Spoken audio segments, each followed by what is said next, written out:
नमस्कार दोस्तों, स्वागत है आपका। मेरा नाम है एडवोकेट विकास गुप्ता। आज हम बात करने जा रहे हैं एक ऐसे विषय पर जो भारत में शादीशुदा कपल्स के लिए बहुत इंपॉर्टेंट है, यानी ग्राउंड्स ऑफ डिवोर्स। इस वीडियो में हम जानेंगे ग्राउंड ऑफ डिवोर्स क्या-क्या ग्राउंड्स हैं हिंदू मैरिज एक्ट के अंतर्गत, कौन सा एक एक्स्ट्रा ग्राउंड है जो स्पेशल मैरिज एक्ट में दिया गया है, क्या होती है क्रुएलिटी जो सबसे मोस्ट यूज्ड ग्राउंड होता है डिवोर्स में। हिंदुस्तान टाइम्स के 2024 के आर्टिकल में देखा गया है, सुप्रीम कोर्ट ने भारत में बढ़ते हुए डिवोर्स केस के प्रति अपनी चिंता दिखाई है। सुप्रीम कोर्ट ने कहा है they marry in 2021 and by 2022 they are filing cases. तो इस आर्टिकल के जरिए हिंदुस्तान टाइम्स ने बताने की कोशिश करी है कि सुप्रीम कोर्ट कितना कंसर्न है मैरिज के डिसॉल्व होने को, डिवोर्स होने को लेकर। और उसने कहा है कि आजकल शादीशुदा कपल्स जो हैं शादी को ठीक से समय भी नहीं देते हैं, पर्याप्त प्रयास भी नहीं करते हैं और डिवोर्स के लिए जुडिशरी यानी न्यायपालिका के पास अप्रोच करना शुरू कर देते हैं। तो डिवोर्स जो है बहुत ही सिंपल और बहुत ही इजी रिसोर्ट बन गया है मैरिड लाइफ को खत्म करने के लिए, अलग अलग होने के लिए। दोस्तों, उसको समझने से पहले हम section 14 of Hindu marriage act को समझते हैं। Section 14 of Hindu marriage act कहता है कोई भी पिटीशन शादी के 1 साल के अंदर प्रेजेंट नहीं की जा सकती है। यानी ये बहुत ही हमारे फ्रेमर ऑफ जो लॉ थे, जिन्होंने हिंदू मैरिज एक्ट को ड्राफ्ट किया था, पार्लियामेंट ने जिस तरीके से इसको बनाया था, तो उनका हिंदू मैरिज एक्ट में लेकर ये एक मानना था कि 1 साल के अंदर डिवोर्स की पिटीशन को कोर्ट में ना डाला जाए। यानी 1 साल के अंदर कोई भी अपने डिवोर्स को लेके कोर्ट में नहीं खड़ा हो सकता है, नहीं डाल सकता है। लेकिन सेक्शन 14 यहां पे मैं डिस्कस करना चाहूंगा। सेक्शन 14 में एक एक्सेप्शन भी है, कहा जाए तो एक प्रोवाइजो है, और प्रोवाइजो ये कहता है अगर पिटिशनर जो मैरिज को डिसॉल्व करना चाहता है उसको असाधारण कठिनाई यानी बहुत ज्यादा समस्याओं का सामना करना पड़ रहा है, या रिस्पोंडेंट बहुत ज्यादा इविलनेस या एक्सेप्शनल डेप्राविटी जिसको बोलते हैं, असाधारण दुष्टता या बहुत ज्यादा मॉरली रॉन्ग चीज कर रहा है, तो पिटिशनर के पास ये पावर है, वो इसकी एक एप्लीकेशन लगा के, सेक्शन 14 की एक एप्लीकेशन लगा के सेक्शन 13 के अंदर डिवोर्स की पिटीशन को लगा सकता है। अगर 1 साल से पहले अगर आप डिवोर्स की पिटीशन लगाते हैं तो कोर्ट में इस बात का गंभीर रूप से ध्यान रखिए, बिना सेक्शन 14 के अगर आप पिटीशन लगाते हैं तो आपकी पिटीशन समरी रिजेक्टेड हो जाएगी, पिटीशन को सुना ही नहीं जाएगा। तो अगर आप सेक्शन 13 की पिटीशन लगाते हैं डिवोर्स की 1 साल के अंदर, तो आपको सेक्शन 14 की भी पिटीशन साथ में एप्लीकेशन लगानी पड़ेगी। लेकिन यहां पे मैं एक चीज आपको बताना चाहूंगा, सेक्शन 12 हिंदू मैरिज एक्ट का वॉइडेबल यानी अमान्य मैरिजेस के बारे में डिस्कस करना है कि वो कैसे मैरिज को तोड़ा जा सकता है। देखिए, डिसॉल्व को और अमान्य डिक्लेयर करने में दोनों चीजों में बहुत फर्क है। अगर आप डिवोर्स लेना चाहते हैं तो सेक्शन 13 में पिटीशन आएगी और वो 1 साल से पहले आप नहीं लगा सकते, बशर्ते सेक्शन 14 की 2 कंडीशन में किसी भी एक कंडीशन को आप पूरा कर रहे हो। या सेक्शन 12 के अंतर्गत अगर आप अपने मैरिज लाइफ को खत्म करना चाह रहे हैं, ये वॉइडेबल यानी मैरिज को आप आपकी चॉइस पे आप वॉइड करवाना चाहते हैं, तो उस केस में आप कभी भी ये पिटीशन फाइल कर सकते हैं और ये शादी के दूसरे दिन भी फाइल हो सकती है। दोस्तों, तो आइए सबसे पहले हम समझते हैं हिंदू मैरिज एक्ट है क्या। तो हिंदू मैरिज एक्ट 1955 भारत में हिंदू, बौद्ध, जैन, सिख धर्म के लोगों के विवाहों को गवर्न करता है। इस एक्ट के अंतर्गत ही इन धर्म के लोगों के विवाहों के कानून बने हुए हैं और इसी से वो कानून मैनेज होते हैं, इसी से वो शादियों में डिवोर्स, सेपरेशन सारा इसी हिंदू मैरिज एक्ट के अंतर्गत मैनेज होता है। अब दोस्तों, सेक्शन 13 जो है वो मैरिज को डिवोर्स या डिसॉल्व करने की बात करता है और उसी में कई सारे ग्राउंड्स दिए गए हैं। दोस्तों, तो हम जो बात कर रहे हैं दोस्तों, आज सेक्शन 13 पे बात कर रहे हैं। सेक्शन 13 के अंदर डिवोर्स के बहुत सारे ग्राउंड दिए गए हैं और कोई भी एक पक्ष मैरिज को डिसॉल्व करने के लिए कंसर्न आपके फैमिली कोर्ट में, डिस्ट्रिक्ट के फैमिली कोर्ट में पिटीशन को डाल सकता है। अब दोस्तों, हम समझते हैं ग्राउंड ऑफ डिवोर्स क्या क्या होते हैं।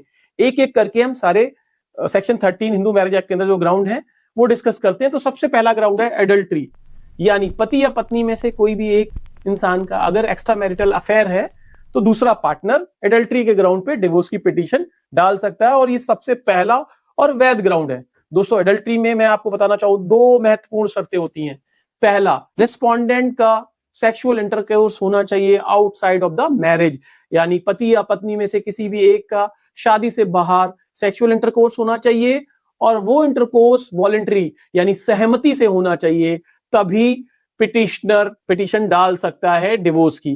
तो इस केस में आपको आपके पास एविडेंस की बहुत रेलिवेंस है और आपको एविडेंस को संभाल के रखना चाहिए। दोस्तों यहीं पे मैं एक आपको बहुत ही फेमस केस डिस्कस करना चाहूंगा, Joseph Shine versus Union of India. ये 2019 का केस है। देखिए एडल्ट्री 497 ऑफ आईपीसी में डिफाइंड है, जो कि अब बीएनएस हो गया है। उसके अंदर एडल्ट्री एक ग्राउंड होता था क्रिमिनल प्रोसिक्यूशन के लिए, उसको अभी अनकॉन्स्टिट्यूशनल कर दिया गया है और बीएनएस में ये दिया ही नहीं गया है, तो अभी ये ग्राउंड ही नहीं है। लेकिन ये क्रिमिनल केसेस के लिए ग्राउंड नहीं है दोस्तों, तलाक का ये वैलिड कारण है, क्योंकि ये हमारे हिंदू मैरिज एक्ट में ये दिया गया हुआ है। तो यानी कि आप एडल्ट्री के ग्राउंड पर क्रिमिनल केस फाइल नहीं कर सकते हैं, बशर्ते तलाक की एप्लीकेशन पिटीशन लगा सकते हैं। अब हम बात करने जा रहे हैं डिवोर्स के सेकंड ग्राउंड की, और ये सबसे ज्यादा प्रेविलेंट, सबसे ज्यादा यूज होने वाला ग्राउंड है क्रुएलिटी, यानी कि क्रूरता, यानी ऐसा कंडक्ट और ऐसा बिहेवियर एक पार्टी करती है जिससे उसके पार्टनर को ये लगता है कि उस पार्टनर के साथ वो नहीं रह सकता है, उसके लिए बहुत खतरा है, मेंटली रूप से बहुत खतरा है या फिजिकली रूप से बहुत खतरा है या दोनों रूप से बहुत ज्यादा खतरा है। तो ये क्रुएलिटी है। क्रुएलिटी मैंने जैसा आपको बताया फिजिकल भी हो सकती है और मेंटल भी हो सकती है। यहाँ पे दोस्तों एक बहुत ही इंटरेस्टिंग पॉइंट है, क्रुएलिटी हिंदू मैरिज एक्ट में डिफाइन ही नहीं है। क्रुएलिटी जो सबसे बड़ा ग्राउंड है वो हमारे हिंदू मैरिज एक्ट में उसके बारे में डेफिनेशन दी नहीं गई है, और ये डिफाइन हुई है ऑनरेबल सुप्रीम कोर्ट के बहुत सारे केसेस से। वेरियस हाई कोर्ट ने क्रुएलिटी को बहुत सारे केसेस में डिफाइन किया है। क्रुएलिटी के लिए आप बहुत ही इंपॉर्टेंट 3 महत्वपूर्ण टर्म्स हैं, वो समझने की जरूरत है। जिस क्रुएलिटी की आप बात बोल रहे हैं या राउंडिंग बोल रहे हैं, वो गंभीर नेचर की होनी चाहिए, वो रोजमर्रा की तू में नहीं होनी चाहिए, वो गंभीर होनी चाहिए। इतनी गंभीर होनी चाहिए कि पिटिशनर रिस्पोंडेंट के साथ रह ही नहीं सकता है, उसके लिए बड़ा ही अनरीजनेबल, अनप्रैक्टिकल, बड़ा ही डेंजरस है, आप समझिए उस तरीके की क्रुएलिटी होनी चाहिए। और ये जो है ना normal wear and tear of marriage से ज्यादा होने चाहिए कि आज आप सब्जी नहीं लाए और आप ये नहीं लाए, इस बात पे लड़ाई हो रही है, क्रुएलिटी नहीं है। क्रुएलिटी बहुत ही गंभीर होनी चाहिए, तभी पीड़ित पार्टी यानी पार्टनर जो सफर कर रहा है वो डिवोर्स के लिए पिटीशन डाल सकता है। अब दोस्तों मैं यहाँ पे एक केस लॉ डिस्कस करना चाहूंगा, ब्रह्मा दयाल वर्सेस मीना सिंह का केस है, ये इलाहाबाद हाई कोर्ट का केस है। उसमें उन्होंने क्रुएलिटी को बहुत डिटेल में समझाने की कोशिश करी है। देखिए क्रुएलिटी एक टर्म तो है, लेकिन क्रुएलिटी एक ऐसा टर्म है जो पर्सन टू पर्सन डिफाइन करता है, जेंडर टू जेंडर डिफाइन करता है। तो इस केस में दोस्तों हाई कोर्ट ने, ऑनरेबल हाई कोर्ट ने कहा है कि जो क्रुएलिटी आदमी के लिए है जरूरी नहीं वो औरत के लिए हो, या जो क्रुएलिटी औरत के लिए जरूरी नहीं है वो आदमी के लिए हो। और इस केस में आगे बढ़ के ये कहा कि जो वुमेन के लिए क्रुएलिटी है उसको हमें बहुत ही डिटेल में समझने की जरूरत है। जो पुरुष के लिए क्रुएलिटी नहीं है वो वुमेन के लिए क्रुएलिटी हो सकती है। तो वुमेन के लिए अगर क्रुएलिटी की बात आती है तो हमें बहुत ही इलास्टिक और बहुत ही ब्रॉड अप्रोच को समझने की जरूरत है। यानी वुमेन के मामले में, महिला के मामले में, पत्नी के मामले में क्रुएलिटी काफी सेंसिटिव इशू है और उसको डिटेल में समझा जा सकता है, उसकी दायरा बहुत बड़ा है। दोस्तों यहाँ पे हम एक और केस डिस्कस करना चाहेंगे, हनुमंत राव वर्सेस रमानी, 1999 का केस है। इसमें सुप्रीम कोर्ट ने कहा है कि पत्नी का व्यवहार जो पति के साथ था उसके घर में अच्छा नहीं था, उसके परिवार वालों के साथ अच्छा नहीं था, जिससे पति को मानसिक कष्ट, दर्द और पीड़ा उत्पन्न होती थी और साथ रहना मुश्किल हो गया था। तो अगर हम देखेंगे तो ये सबसे पहला स्पष्ट मैटर था जिसमें मानसिक क्रूरता को बहुत ही डिटेल में समझाया गया है। दोस्तों इसमें मेंटल क्रूरलिटी को काफी डिटेल में समझाया गया, और ये भी एक ग्राउंड है डिवोर्स का। अब हम तीसरा और बहुत महत्वपूर्ण केस डिस्कस करने जा रहे हैं दोस्तों, इसमें भगत वर्सेस भगत।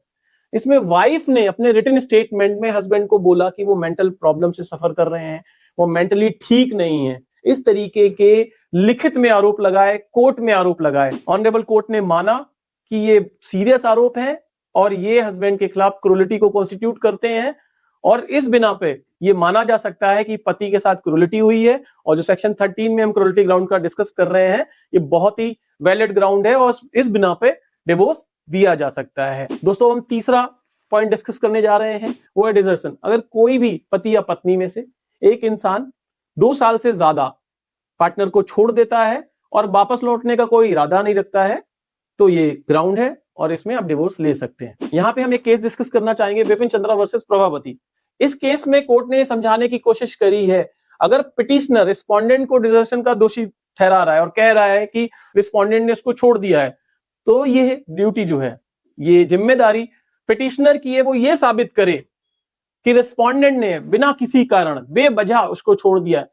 यदि यहाँ पे समझने की जरूरत है, अगर रिस्पोंडेंट ने किसी भी वजह से पिटिशनर को छोड़ा है, यानी पत्नी ने पति को इस वजह से छोड़ा है कि पति उसको तंग करता है, मारता पीटता है, मेंटल क्रूरलिटी या फिजिकल क्रूरलिटी है, तो पति पत्नी के खिलाफ डिवोर्स की पिटीशन इस ग्राउंड के अंदर तो कम से कम दोस्तों नहीं डाल सकता है। पिटिशनर अपने किए गए रॉन्ग का फायदा नहीं ले सकता है। अब हम दोस्तों चौथा ग्राउंड डिस्कस करने जा रहे हैं, यह है कन्वर्जन टू अनदर रिलीजन, यानी पति या पत्नी में से कोई भी अपना धर्म बदल लेता है, हिंदू धर्म को छोड़ के किसी और धर्म में चला जाता है, तो यह तलाक का वैलिड आधार है, क्योंकि यह माना जाता है जब दो शादी हो रही है पुरुष और महिला में तो हिंदू धर्म से हो रही है, दोनों ने यह देख के शादी की है कि सामने वाली पार्टी का धर्म हिंदू है इसीलिए शादी की है, और अगर कोई पार्टी उस धर्म को छोड़ देती है तो यह तलाक का बहुत वैलिड आधार है। यहाँ पे मैं आपको एक बहुत ही फेमस केस बताना चाहूंगा, Sarla Mudgal versus Union of India 1995 का केस है। इसमें पति ने अपना धर्म परिवर्तन करके दूसरी शादी कर ली। सुप्रीम कोर्ट ने यह माना कि पति ने विदाउट अपनी पहली पत्नी को डिवोर्स दिए दूसरी शादी कर ली, वो वैलिड नहीं है। पति को धर्म परिवर्तन की अनुमति है, लेकिन धर्म परिवर्तन करके अगर वो दूसरी शादी कर लेता है तो पहली शादी को वैलिड माना जाएगा, दूसरी शादी को इनवैलिड माना जाएगा और उनके ऊपर बाइगेमी का केस लगेगा, क्रिमिनल प्रोसिक्यूशन होगा। तो यदि आप धर्म परिवर्तन करके शादी दूसरी कर लेते हैं, क्योंकि कई धर्मों में एक से ज्यादा शादी करने की परमिशन है, तो वो शादी अवैध मानी जाएगी, आपकी पहली शादी वैलिड मानी जाएगी, उसको आपको पूरे प्रोसेस से शादी को डिसॉल्व करना होगा और आप बाइगेमी यानी क्रिमिनल प्रोसिक्यूशन के भी जिम्मेदार होंगे, तो आपको जेल भी हो सकती है। अब दोस्तों हम पांचवा रीजन डिस्कस करना चाह रहे हैं, अगर किसी भी स्पाउस को किसी भी तरीके का मेंटल डिसऑर्डर है तो दूसरी पार्टी डिवोर्स डाल सकती है, बशर्ते ये स्थिति हो कि पार्टी का पिटिशनर का रिस्पोंडेंट के साथ रहना नामुमकिन या बिल्कुल ही मुश्किल हो। दोस्तों हम छठा रीजन डिस्कस करने जा रहे हैं, ये वेनरल डिजीज का है, यानी पति या पत्नी में किसी को भी ऐसी बीमारी से ग्रस्त है जो कम्युनिकेबल है, बहुत ही सीरियस बीमारी है, तो दूसरी पार्टी डिवोर्स की पिटीशन डाल सकती है। दोस्तों इसमें वीरेंद्र कुमार वर्सेस हेमलता विश्वास का एक केस है।